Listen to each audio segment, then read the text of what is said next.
Bonjour les amis, commençons ce premier numéro du Tour de foot par la victoire de Manchester City sur Liverpool 3 buts à 2 pour le compte de la dernière rencontre des huitièmes de finale de la Coupe de la Ligue anglaise de football. Les hommes du Pep Guardiola ont arraché le dernier billet pour les quarts de finale grâce au but d'Haaland, Mahrez et Nathan. Manchester City a dominé la rencontre avec 9 tirs cadrés contre 2 pour les Reds. Haaland envoie un signal fort à quelques jours de la reprise du championnat anglais. La prestation qui séduit d'ailleurs Thierry Henry qui encense l'attaquant.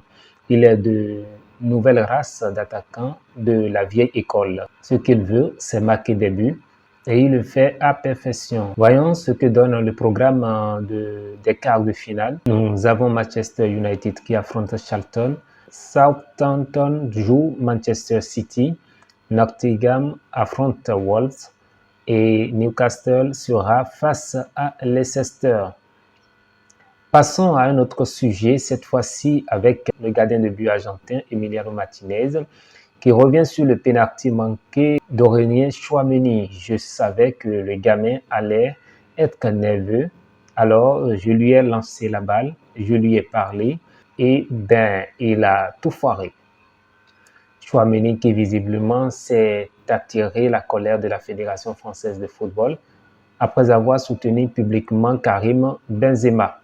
Lui, il n'a pas de temps à perdre. Kylian Mbappé est revenu à l'entraînement du PSG seulement 3 jours après la finale de la Coupe du Monde perdue face à l'Argentine, alors que le club parisien lui avait offert 10 jours de vacances. Quant au retour de Lionel Messi à Paris, on va devoir attendre car la Pulga fêtera la Noël à Rosario. Il ne devra donc pas retrouver les terrains d'entraînement avant Noël.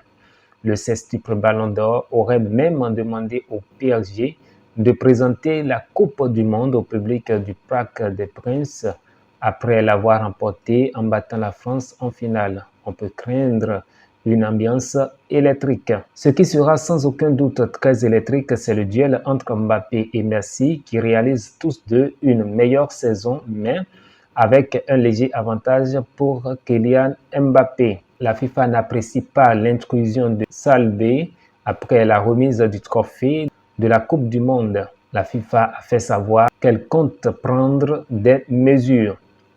Au titre de récompense individuelle, Robert Lewandowski s'est vu remettre ce mercredi le Golden Foot 2022. Bruit du mercato à présent, Naples est prêt à acheter le Marocain Azzedine Ounahi dès cet hiver et le laisser en prêt pour le reste de la saison au Angers.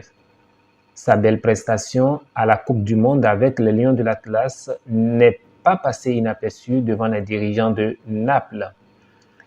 Enzo Hernandez, meilleur jeune joueur du mondial au Qatar et champion du monde avec l'Argentine, suscite désormais l'intérêt des plus grands clubs européens. Mais Benfica n'est pas prêt à céder son milieu. Le club a déjà refusé des offres de plus de 100 millions d'euros pour le joueur. Toujours dans le rang des transferts, ça se précise pour Cristiano Ronaldo, annoncé du côté de l'Arabie Saoudite.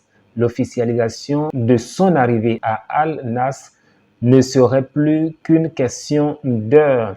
L'entraîneur de la Juve, Massimiliano Allegri, pense déjà à la seconde partie de la saison avec des objectifs clairs, la finale d'Europa League et celle de la Coupe d'Italie.